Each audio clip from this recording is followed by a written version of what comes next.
Feel the beat! Lose yourself to the rhythm.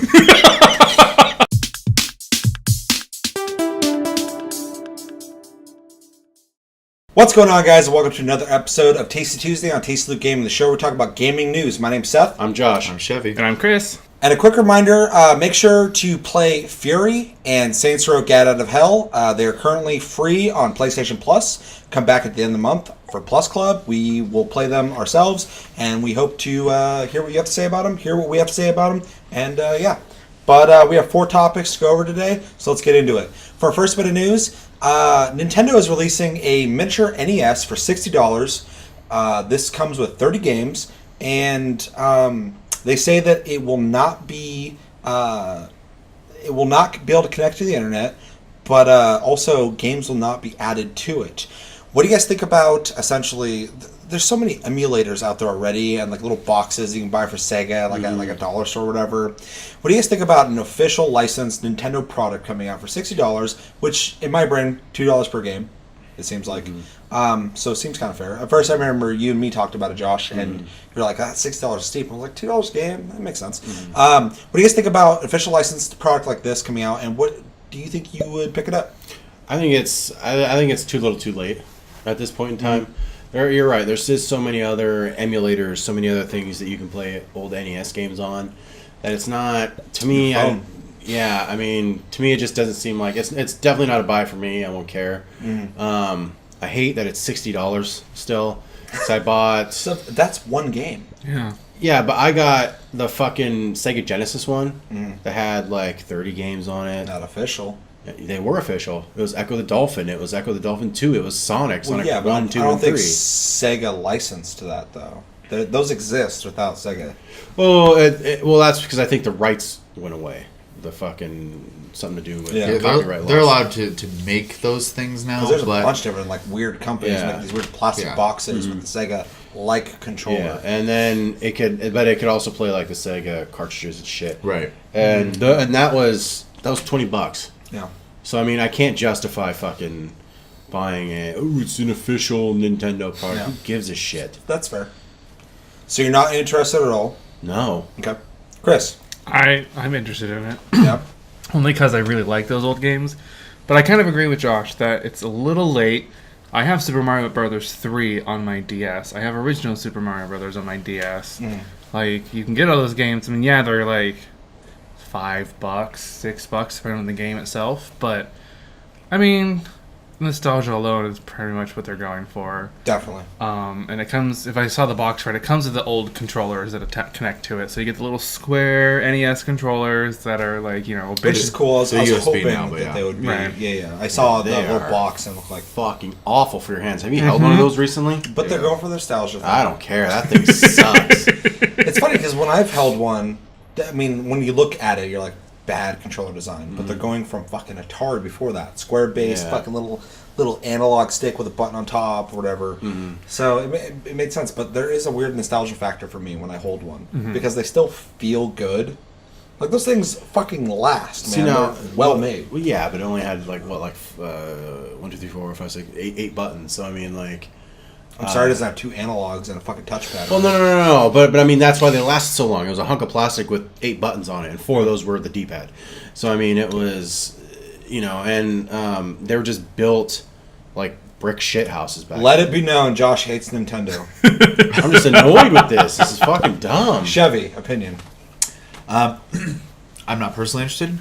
I do think there's a niche crowd that it's going to work for, especially during holiday season when you do see kiosks out there in your mall, your shopping centers and stuff like that, where they have all the knockoff brands. You're going to have one that's made by a company that wasn't control of it to begin with. It's going to be a more high quality product. Something goes wrong with it, it'll have better support, type of thing. So I mean, you are kind of getting what you pay for in that regard. As far as like practicalness of it, I mean, it's been said by all of us, there's emulation, there's Raspberry Pi, you can build your own, especially if you can go to the library and use a 3D printer and build a case for it yourself. If I can jump in real fast. Yeah. When you were talking about like who would buy this or whatever, this is not a thing that's going to be bought by most tech-savvy people. Obviously, I don't think Chris is not tech-savvy, but... I said it was niche. Yeah. But I feel like casual people are going to be like, oh, fuck, Nintendo released this, I'm going to buy this. Especially during But I also holidays. think collectors are going to want to buy this because it's a miniature NES. It's cute as fuck. People have love for that shit. They're going to want to have that in their front room. Yeah. So I feel like those type of people are going to buy it. But I No, feel like it's- casual people who are like, yeah, I can play 30 Nintendo games on this thing for $60. That's awesome. Question is what games is it coming with? I know it's like all the Most bigger of the games, but really big ones. It's Actually, like, really good. it has like all the Zeldas, has Kirby's, Mario and Dreamland. Mario 3. Has the first Final Fantasy. what about Metroids, It has Castlevania? Metroid, has Castlevania. It's Okay. probably like when those discs come out for like Sega collections. The They have like the some Namco cool games, but fucking- other ones you've never fucking heard of. This doesn't seem like that. It seems like they actually picked games people want to play, which I think is awesome. And maybe that might be because it's a Nintendo product. It's not just like a smattering of games that they can get their fucking hands on. Exactly. That's what I think. It's It's like because it's officially licensed, And- they can offer you all the best games. I will say that having the Nintendo brand on it is nice because when Chevy was saying there's going to be a lot of those kiosks, a lot of probably all that shit getting thrown around. Well, you like the emulator that I got for the Sega. I mean, yeah, it's definitely not Sega. I guarantee that. So I mean, when people are looking for shit like that, they're like, oh, an actual like Nintendo product. Yeah. So they might gravitate towards that just because it's licensed. Yeah. You know, not the fucking weird hunk of shit. And that brings me into my opinion of it. I think it's really neat that they're making it. I think it will sell. I don't think it's going to sell crazy, but I think it's going to sell. But the biggest thing that I'm really interested in is this is the first time I've ever seen a company actually make their own version of that. Mm-hmm.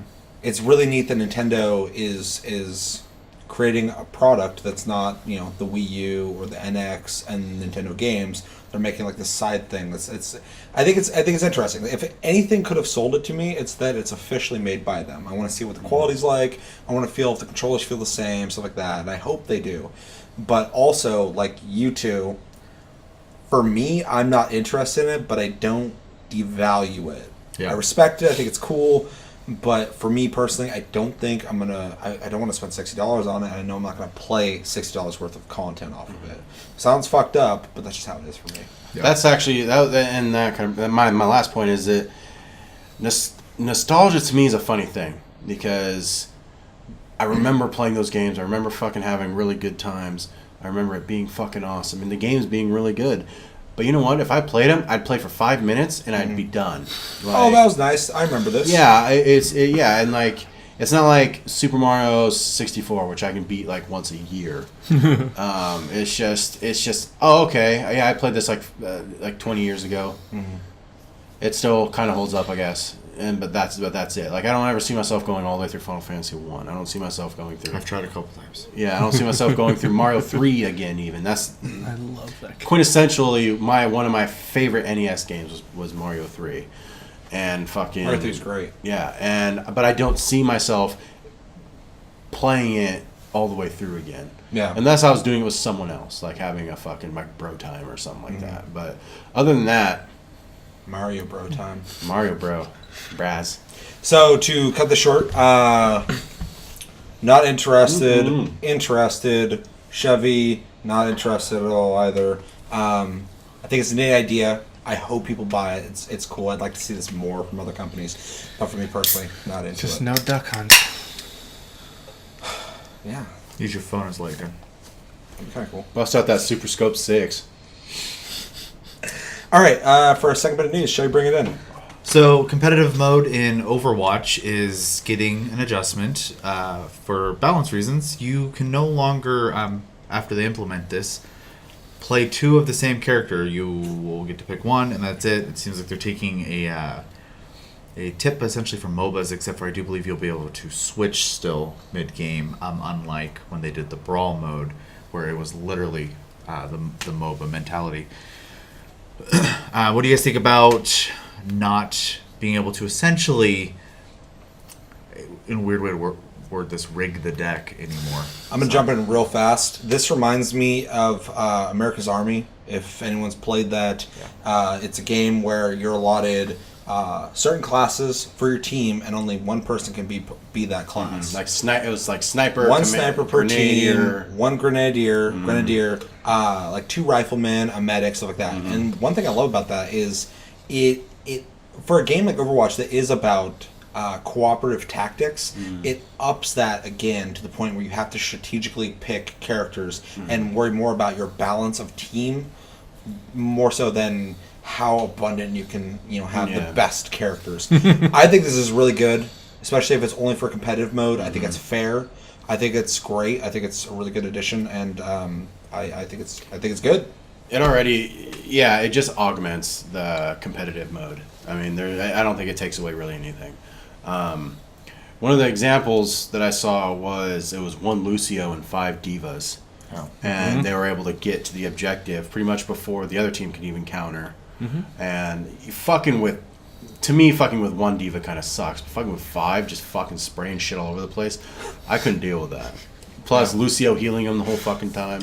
Well, I mean, that's pretty much the whole idea, is to make sure that there's balanced gameplay in competitive mode. I mean, in quick play, you're going to run into that stuff, though I honestly do wish they'd put at least a 2 character cap in free play. I played a 6-man Torbjorn team one time. It was fucked for I them. have too, and it was funny, but I think custom games should allow for that. I agree with what you're saying with the 2 cap, because I think it's also smart. Like, you have a joke fucking team. But at the same time, they would need to make a 3rd option then for me, like free play. They have custom game. Okay, because I do think there is room for people who are like, wouldn't it be funny if we were all this guy and you guys were all that guy? And they still can. Yeah, exactly. So, because they can do that, or versus AI. Yeah. But I think when you're against people, just for the sake of like other people's sanity, essentially, I think it's good to have some restriction just to kind of enforce some form of balance. Because I mean, even on the PS4 before they fixed Torbjorn, his turret aimed too quickly, and so people would load up with 5 of him and a healer, and that was it.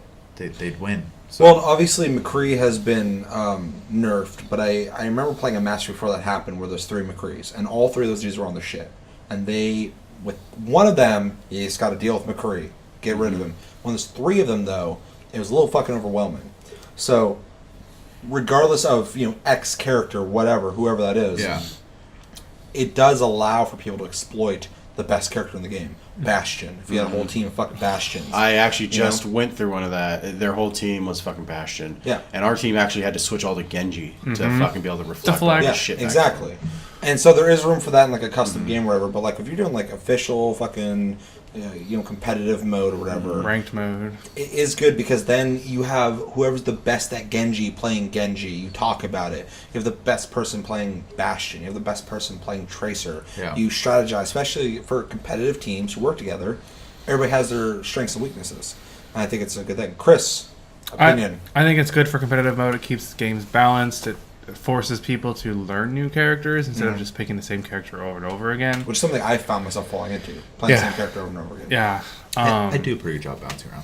I try to bounce around, but for competitive mode, I totally agree. I think I agree with you. Say it should be only 2 for free play, free to play, because I mean even 2 can be overwhelming sometimes. I mean, if it's like where you're trying to defend and they're carrying that payload around, you got 2 Zenyatas and each of them have their ult. They just chain it and you can't do shit. Yeah, except for push them away if you have a diva. Right, or Torbjorn, or not Torbjorn, but Reinhardt or Lucio. Or but even then, they just come right back. Even it's fucking hard. Winston's fucking his ult will push him around too. But I punch fucking Zen off a fucking cliff when he was ulting one side. So stoked. Yeah.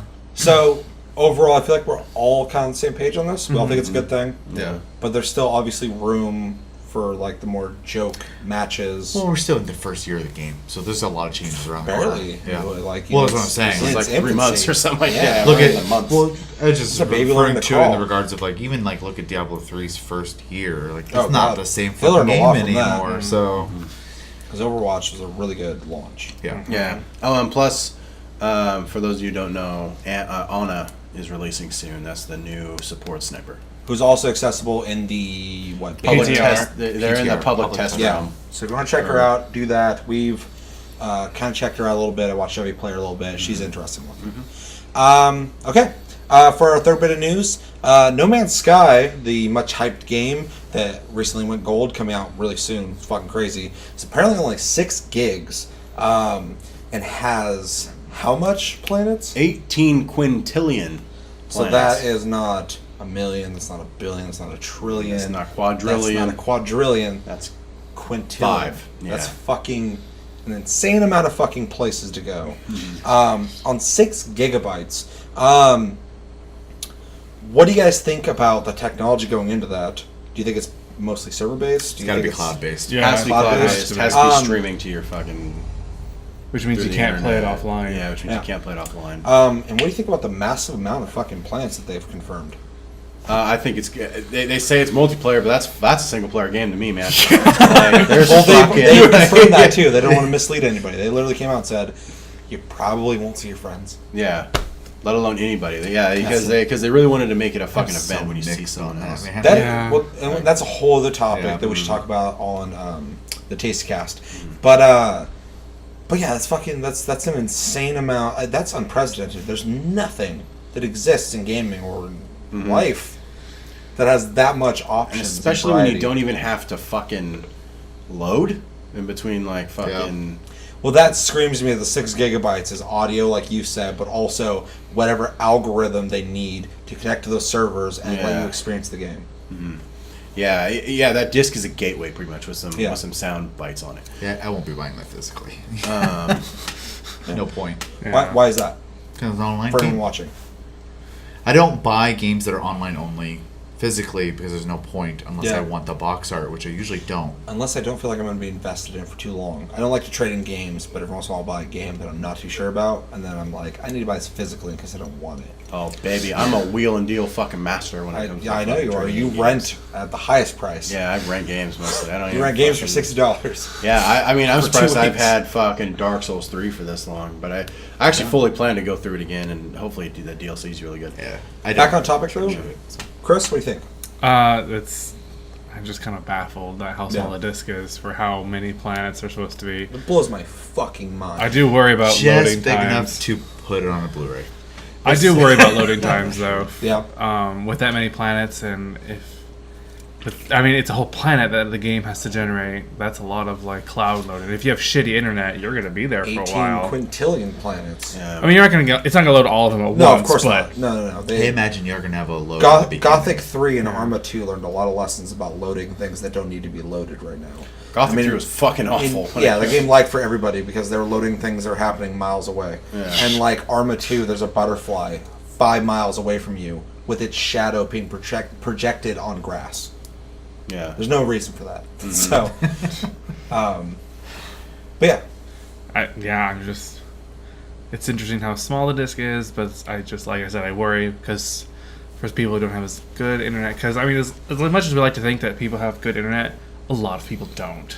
A lot of people don't. That's fair, but like at the same time, I mean, like always online games aren't anything new by now, and even if you have shitty internet, then I don't think this is going to make any difference. I mean, I still think it's gonna. well, it's like if you have a computer that can't run a game, like that's just like, it sucks, but I'm more worried because like even last night I got like a 4 or 5 hour cut to my internet, and I have okay internet.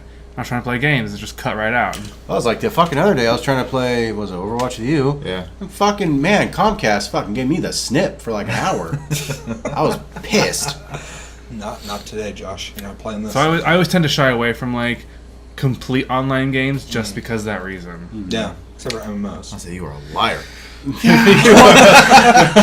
My Damn. computer Wow. gets better signal than my PS4 does because unfortunately I cannot directly connect my PS4 to the internet. My biggest question is who makes No Man's Sky? What's the company's name? Hello Anybody know? Games, I think? Hello Games, maybe. Yeah. Yeah. They made fucking that goddamn I always forget what the fucking name of that game Beautiful is. Joe, whatever the fuck it's called, Hardcore bike Harry, game, Hardcore fuck. Harry, whatever the Yeah. fuck They it's made called. Beautiful Joe. No. No. They made this weird like trials for children fucking game where you're this big headed Elvis guy on a fucking bike, Like Sight Bike evil kinda, Knievel, yeah. They made that and then they're making this. I want to know who the fuck in the future came back to Hello Games and was like, I love your fucking bike game, but listen to this. I have technology no one's ever fucking heard of or dreamed of. We can put fucking 18 quintillion fucking planets on 6 gigs. Joe Danger. Joe Danger. Danger, yeah. Fucking Joe Hardcore. Joe Awful. And we can make this work. Because there's no other game like this. There's no game that can fucking do this. From what I understand, I think you brought this up in one of our episodes. Is there's just or aliens. Somebody was walking past a guy who was working on the algorithm, and he explained on what it was, and then that's pretty much how it fucking came to be. Yeah. It was just some guy just working on a fucking algorithm on how to randomize shit. Which is definitely what it is. The algorithm is just really good at randomizing. It's supposed to randomize everything in the fucking game. It's insane. I'm going to find the gay planet. Nothing alike. You can make the gay planet. All rainbows and unicorns. I wouldn't be surprised. It's 19 quintillion, man. You may never ever find it in your lifetime. Oh, I'll find it. But it's out there. Just keep going. He's just literally going to Once you land, find look it, around, call it Christopia. and then you can, when you get there, you can name every little thing you want. The homo card. As long as someone hasn't beat you there. What if I kill them? Can I take over their planet? No. Nope. Can I Once blow they name it. Once you name it, it's kind of history. pisses me off. Can I blow up their planet? No. I don't think so, but you can't Give me terraform. that option. Yeah, you can't. Maybe just terraform the fuck out of that planet until it's gone. The last thing you want to do is let people destroy planets, because then there's I didn't say give people the option. I said give me the option. But at the same That would bother the fuck out of me same too, because if you fucking invest so much time, someone though. just came up and fucking destroyed your planet. At the same fucking time, though, there's 19 quintillion, 18 quintillion Plenty of planets. room. Like, there's good. Like, it's not like an MMO. Like, what is that one old MMO where you can build towns and then all of a sudden there's just fucking Star Wars. ghost towns? Yeah. Star Wars did that in a couple of games. Yeah, and then but now then you just walk around this fucking area and there's just ghost towns everywhere. Okay, so I mean, at the most, 20 million people will probably buy this game. That's Call of Duty numbers. Beyond that is Call of Duty also, but 20 million people at the most. I don't think that many people are going to buy it, but I know a lot of people are going to buy it for sure. Over 10 million for sure. 16 million probably. Something like that. That's nothing compared to fucking 18 quintillion. I don't know what the fuck that number is. I don't know. I don't get it. I don't. The way they said it is everybody on Earth can find a star or can find a planet every 5 seconds for the rest of our lives, and it'd still take us 700 million years to find everything. Yeah. So, plenty of content in the game. Plenty of stuff to look forward to. Time to quit your jobs. Yeah. Yeah. Like Put in your 2 weeks now. Pokemon. It comes out on August 8th, so. So, to wrap this up, are we excited for the 6 gigabyte, 18 quintillion planet game that will not let us play together? Yeah, I'm stoked. We could be lucky, You know what, though? That is fucking probability as a motherfucker. but it's That- still possible. Is 5 unique, different stories that we all have to tell. for sure. But they need to add a fucking second server that lets you play with people. The realistic server and the fun server. I'm just gonna keep driving until I find someone I know. I don't care. You're not gonna find anybody. I will. You're gonna find somebody, but they're not gonna. You're They're gonna not be like, gonna. you're they're now like, my friend. Oh, I like As it. soon Makes as you wonder. you're gonna be walking across this barren plain. You've been there for fucking days, years. You've been building this whole empire, or whatever. And then one day you're gonna look on the hill. There's a fucking silhouette of a dude. First time ever. You're gonna be like, "Holy shit!" You're gonna run up to him. He's gonna look you dead in the eye and be like, "What's up, noob? I fucked your mom." You'd be like, "This is it." That's my biggest issue with naming shit. Like, I you bet know, there's there's gonna be a gonna be like jackass. Planet fuck. There's gonna be jackass grass and fucking. There's Like, there's gonna be censors, I guarantee you. Yeah, absolutely. the dickless mole people or whatever. But that doesn't the fuck. matter because you get really creative. I do. I change the name up so it doesn't get caught, but it still says what I need to say. It's like PH space OO space K. Fuck. Planet fuck. Anyway, we're all stoked about it. We're not going to get to play with each other, which sucks. But yeah. For our last bit of news, Warner Bros. Interactive has been getting a lot of flack from the Federal Trade Commission for how they handled their release of Shadows of Mordor. We all understand that Shadows of Mordor came out long fucking time ago, but this is just coming to light. They're being investigated for not being fully open Transparent, yeah. about who they paid and sponsored to give Shadows of Mordor a good review. One of the main offenders, if you will. High profile YouTuber. Was PewDiePie. He says he's actually just recently released a video, technically claiming he did nothing wrong. The sponsorship was in a description. He didn't say it. It was in a description in the video of the Shadows of Mordor, his review video. His descriptions was in the Shadows of Mordor. So They're hidden deep. Yeah, he wasn't open about his relationship with Warner Bros. Yeah. is it one, and I know because I watched that one actually. It was kind of a fuzzy time for paid reviews, anyways, because they still were kind of working out the details.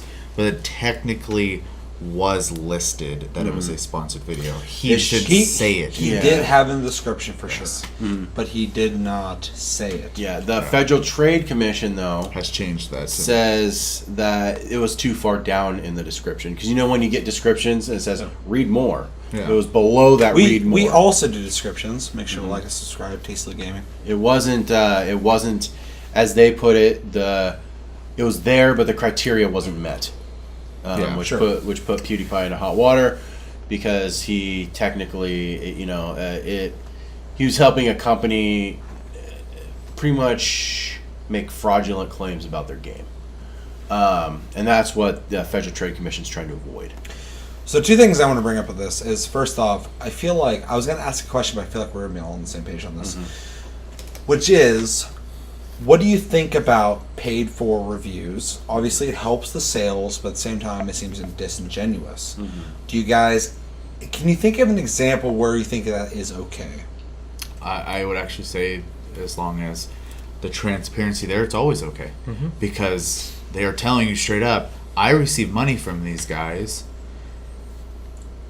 Here I go. But do you still think that a review by a person that you trust, whatever, regardless if they're transparent or not, is something that you should necessarily buy into at all? It's straight because up. they got paid. It straight up loses all integrity for me, honestly. For me as well. Well, Regardless if they're transparent or not. I was gonna say, your original question was, does it matter? Yeah. And no, I mean it doesn't, because they're not doing anything wrong. Sure. I think the review's worth anything anymore? No. I agree, 100%. But they are doing business, Yeah. and they are not fooling anybody. Yeah, and at the point So, where somebody does a review for money and they're talking about it, at that point, I see it more as an advertisement It's than exactly an what it actual is. review. Yeah. Yeah, Which they're... I think is fair as long as it's transparent and they tell you.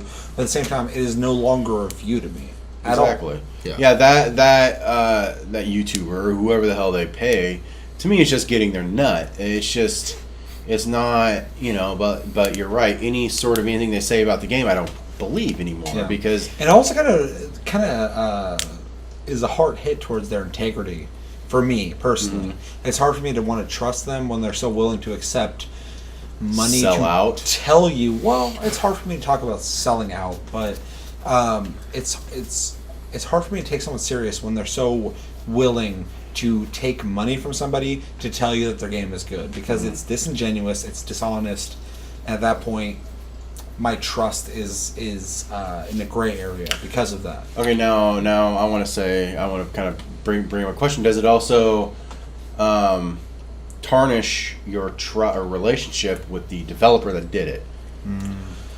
No. No, because that's their marketing department. Yeah. Yeah. That's It's all in their that is. interest. That's going to help their sales.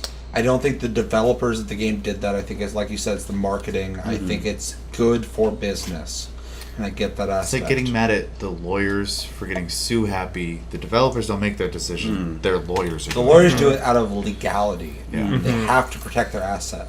And it's slimy, it's weird, it's creepy, whatever. But at the same time, I completely understand it. So when it comes to the developers paying somebody, whoever it is, the PR department, whatever, who's paying somebody to do this, I don't judge them as much as they are part of it.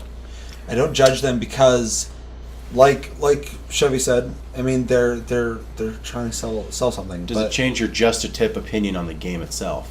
Because for me, because I was like, if you had to pay somebody to say something nice about your fucking game, like, I mean... But here's the thing: if the game is fucking fantastic, it's hard to judge it. Well, that's the If thing. It's just bad it's and they're just saying good things about it. It's my different. original opinion about the It's game just did change. for me. It tarnishes the trust.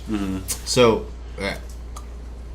to bring up a point real quick, Sure, that's going to be completely subjective on who you're watching too. absolutely, Because, like, and contextual based off the game and everything. sure. So, but like Frankie and 1080p. Frankie and 1080p, or I can't remember, YouTuber.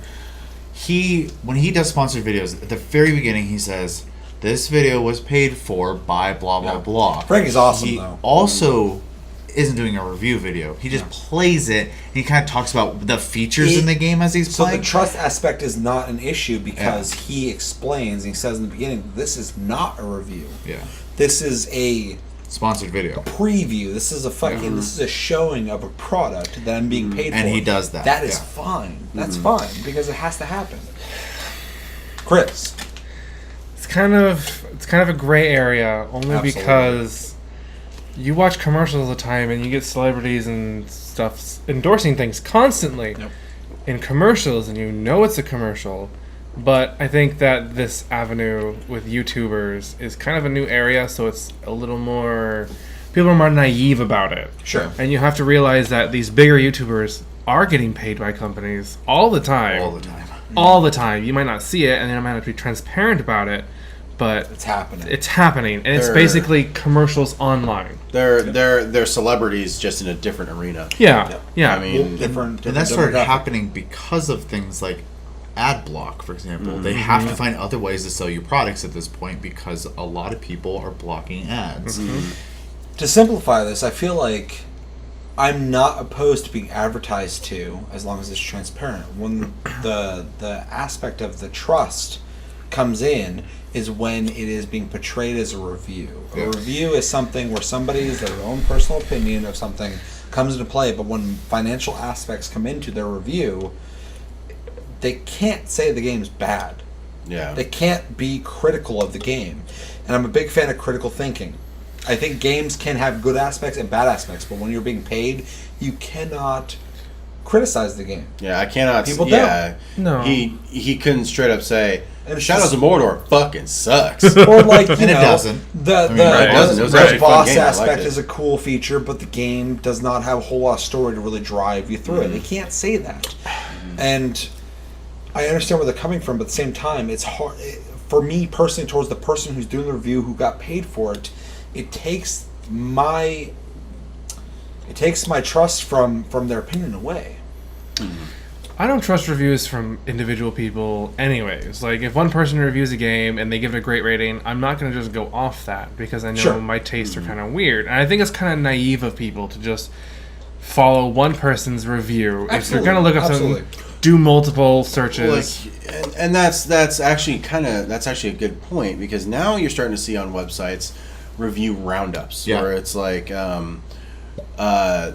a bunch of reviews and they put them all just in one spot. Yeah. Almost Yeah, like GameSpot does that a the lot. Rotten Tomatoes of fucking of game reviews. You know, where you just get a bunch of different reviews at the same time, and then you're like, and it kind of gives you like a median And you have average. Metacritic too. But- so. Yeah, But Metacritic. That's what I'm thinking of, not Rotten Tomatoes. integrity matters. Sure. So, like, when I read a review on IGN, I know that they are a very big corporate company, but a lot of the times, their personalities that they have on their shows or whatever visually come out in their reviews. And you can read a review like a friend tells you, this is a good game. You might like it. You're not going to go buy the game instantly because of that, but if you hear it enough, you might be into it.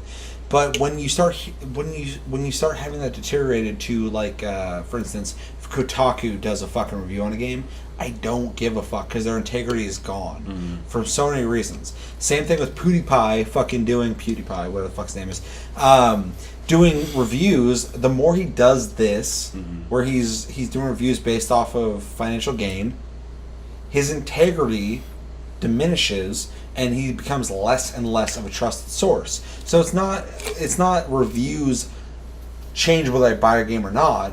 It's just they played the game before I did. And if I trust them, if I've been following for a while, Game Trailers is dead, rest in peace. But their reviews for a while were awful. But That's towards who the I was end- going to bring up. Towards the end, were really good. I trusted Game Trailers reviews, just like I do trust IGN's reviews, even though sometimes they feel biased. but they feel biased because of what the characteristics of their website.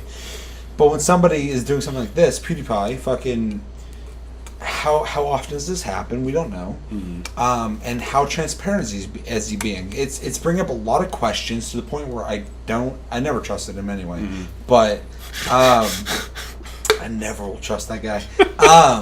But because of this, it diminishes any aspect I would have ever had of trusting this guy's review of a game.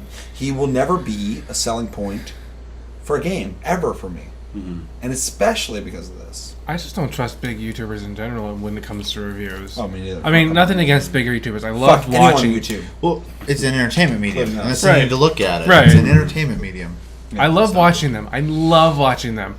Their opinions on things like I watch a little like Bro Fresco every now and then, and he'll talk about like, oh, this champ this champ that, because he does mostly League of Legends, and I'm like, okay, or whatever, Bro Fresco, love you to death, but whatever. But I think that's something people need to start taking into account. Yeah. Granted, it's kind of like shady, whatever, that he took money, didn't say it was a review directly, but again, it's just naive people being naive. That's all it is for me. This video brought to you by Shock Top. They did not pay me shit, but you know what? This is a delicious beer. This is the best beer I've ever drinking, ever. If you're in the mood for a good beer, drink Shock Top. Fucked. Shock Top's gonna fucking shut us That down. made me so uncomfortable. And this channel, we'll joke about it, but it'd be very hard for us to do that. To whore ourselves We'll be transparent. out, kind of that thing, yeah. Shock Top did not pay us. And they're going to sue the fuck out of us. So enjoy it while it lasts. The channel's going away. Yep. I have no legal affiliation with this channel. So let's wrap this up. Final opinions on the aspect of paid reviews, but also YouTubers. YouTubers, I don't believe. Ever. Me neither. I don't. They're not credible. Frankie. They're not credible sources to me. Even corporations aren't credible sources to me. IGN. If a game got a perfect 10, I'm going to research it to see why the fuck it got a perfect 10. Yeah. Not, fuck, 10? And I go to Amazon and buy it now. Like, it's just... I don't do that with reviews just It does in affect general. sales, though. It does. No, I fully agree, because there are those I bought people. Ratchet and Clank's Specifically... because of the review, and not because... I almost did, too. That actually, I should say, pushed me over. Because I've always liked Ratchet and Clank, but I've never... I don't like go out and I don't go buy and stuff, so when the review came out and it was like, as stellar as it was, I was like, alright, fuck it. So... Yeah, and like I'm saying that they're not all bad. Just me personally, I don't trust them. I mean, Sure. For me personally, for someone to be reputable, it has to build it up over time, right? I've been following IGN for a long time, and there's certain reviewers. I'm at the point where I've been following them for so long. There's certain reviewers I don't trust as much as other ones, but it's something that's built over time. So somebody who is less reputable, or someone who I'm just following, it's really hard for me to follow where they're going with their review, and especially in the idea of someone getting paid, like PewDiePie. It instantly turns me off from it. Chris? Yeah, I wish people would be more transparent, but at the same time, don't be so naive about things on Absolutely. YouTube, especially on the internet. Yeah, it's not a one-sided coin. Because, But, I mean, YouTubers, they're YouTubers. They're fun to watch, so take it with a grain of salt. That's why they're there. Game Informer. That's what I was gonna say. I don't trust anybody. I'm sorry. Yeah, I don't trust anybody on the internet. If I literally was gonna trust anybody, that's who I would trust, even though they do have a bias towards. I trust Josh. He's transparent. I don't trust Josh. No one's paying him. But yeah, but that was only because like the whole thing with you and IGN. I've been following Game Informer. I've had their shit ever since like Tekken 2 came out. I've been subscribed to them. Yeah. So I mean, like I've been following them for a long fucking time. Take it all with a grain of salt. Just not Nintendo Power, because they are obviously biased. I had Nintendo Power too. Chevy. I mean, like you kind of said, it's great. You got to realize that people are out there trying to make money, and as long as they're being transparent about it, they're not in the wrong. You, at the point that you're being fooled by someone who is being transparent, that is your fault. So For sure. And I'm on the same page. I think that reviews need to be built up. I think that your trust with somebody needs to be built up. But at the same time, these things happen for sure. As long as they're transparent, it's fine. But at the point where someone's being sneaky about it, it just diminishes my opinion on their opinion, and I'll go elsewhere to find something more reputable, in my opinion. Yeah. But yeah, I think it's going to do it for this episode of Taste Tuesday on Tasteful Gaming. As always, thank you for watching. Make sure to like and subscribe if you enjoy this episode. Make sure to check out our other episodes. We have many of them. Check us out on Tumblr and Twitter, Tasteful Gaming. Check us out on Twitch, Sleep Division. And my name's Seth. I'm Josh. I'm Chevy. And I'm Chris. And until the next episode, which should be Wednesday or Thursday, take it easy, guys. Shock Top. We're getting sued!